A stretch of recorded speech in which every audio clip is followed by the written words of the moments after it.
Nampafatarina omaly ny fandaharana asa seza eo anivon'ny S eto Madagasikara. 7 ireo tompona andraikitra avy eo anivon'ny sehatra ara-toekarena samihafa no mandray anjara amin'izany fiofanana izany. Natomboka tamin'ny fomba ofisialy omaly ny programme HEC CESA, certificat d'enseignement supérieur des affaires eto Madagasikara. Lanonana izay teo ambany fiahiny ny lehiben'ny masivon'ny Frantsa miasa sy monina eto Madagasikara. Ny tamin'ny azon zany ny zavatra lehibe nataony teo ny lancement ny programme HEC CESA eto Madagasikara zany. Ka noho izany dia tonga teto ny directeur général ng groupe HEC Bernard Ramanantsoa sy ny délégation ny HEC anazava indrindra ny zavatra tanterahana eto Madagasikara dia marak'izay Ramanantsoa no manao conférence inaugurale zany. Mazava tsara hoe inona no mahasamihafa ny leader sy ny manager izay Madagasikara mba hivoatra kokoa. Mandrazareo zany dia atao sélection sur dossier. Io sélection io zany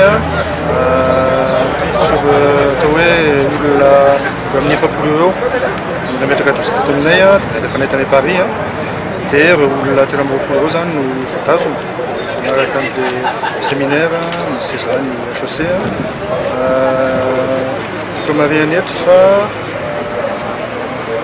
sur 4 mois formation io dia le séminaire farany isany 3 andro dia ataonay Paris ny zasasa ny amin'ny HEC any zany isika malagasy zany manao an'ity seza HEC ity dia atao hoe liona sy fandray amin'ny mpanao seza sasany izay mandafy any.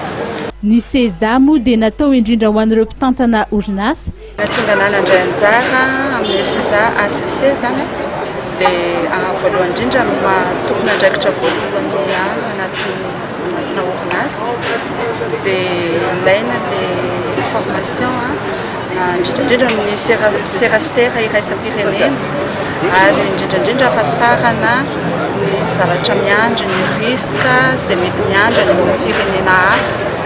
Dia ihany koa ny HEC anisany école de formation 5e mondiale. Ny conférence inaugurale no tanterahana omaly dia niarahana tamin'ny Andriamatoa Bernard Ramanantsoa ka nahafahany namelabelatra ny mahasamihafa ny antsoina hoe leader sy ny manager. Omaly moa no nandraisana tamin'ny fomba ofisialy ireo mpiofana 7 ka nisy ny fitsofandrano azy ireo.